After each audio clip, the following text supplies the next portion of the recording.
So, needless to say, I love comic books just like all of you do.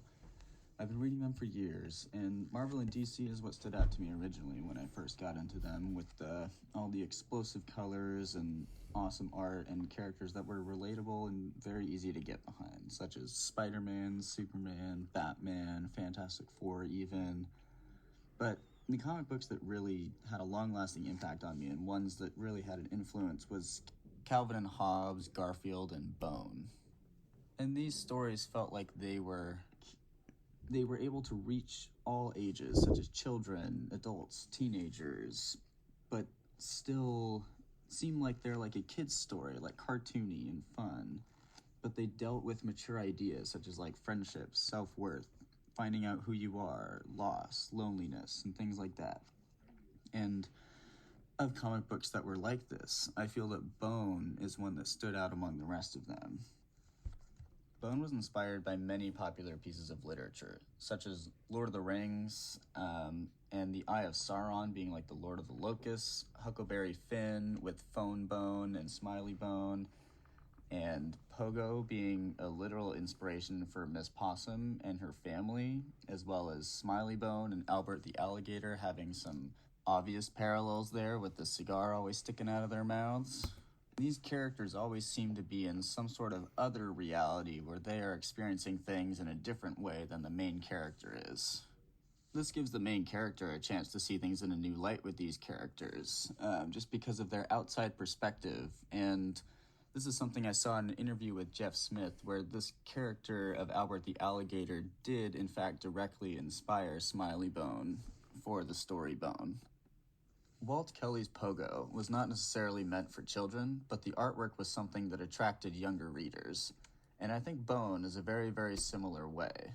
And to continue on Jeff Smith's inspirations, Pogo was a really, really big one, but another one that inspired him was Carl Barks, who wrote the Donald Duck comics from the 50s and the 60s, and it was also inspired by Chuck Jones's Bugs Bunny cartoons. And while most of these inspirations are directed at children, I have a quote here from Jeff Smith in an interview with James Blessingame, February 2006. Jeff quotes, "Bone was not originally created with children in mind, so I never worried about the fact that children might read them." And I think this is important because in another interview, Jeff Smith had made a quote saying that he originally saw Bone as a 1,300-page novel, which is something that does not sound like a kid's book to me. With this 1,300 pages in mind, he also had to make it accessible for the reader, and this was a point for him where he had a lot of contention, and he wasn't exactly sure how to do this. But fortunately, he had some friends in the business, such as Art Spiegelman and Neil Gaiman, to name a few, and around this time, Neil Gaiman was releasing his Sandman series as collections, as trade paperbacks, as opposed to individual issues of comic books.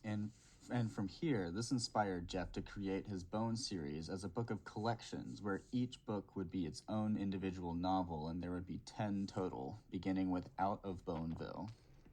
And Bone differed from regular comics in the way that it was never released as a comic strip, and it was never released as a comic book issue. It was only ever released in these complete collections where it would have the individual chapters inside each book, where each book was a chapter of the overarching story.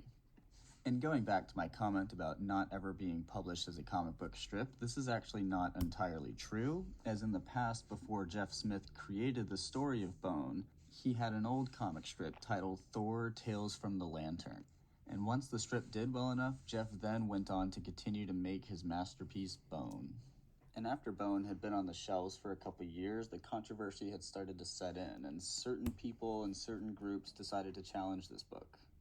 And I have a quote here from Charles Brownstein saying, "Comics are one of the most commonly attacked kind of books, uniquely vulnerable to challenges because of the medium's visual nature and because comics carry a stigma of being low-value speech."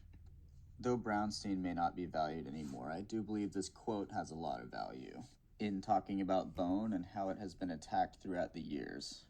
Bone, upon first glance, looks like a children's book, which always baffles me as to why it's been challenged at so many libraries, but the reason for this is mostly because of Smiley Bone and the fact that he has a cigar sticking out of his mouth the entire time.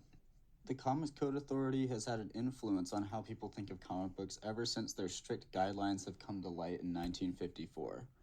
We've never really gotten over it, and the stigma that the comics are meant for kids makes the people in support of these rules reinforce their beliefs that these books are in fact meant for kids, and that they need to have these specific harsh guidelines in order to meet the criteria for a children's book.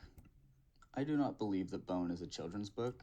I believe that it is a book for everybody. I think children can read it, I think adults can read it, teenagers, and the influence that the Comics Code Authority has should not be affecting what kind of people read this book.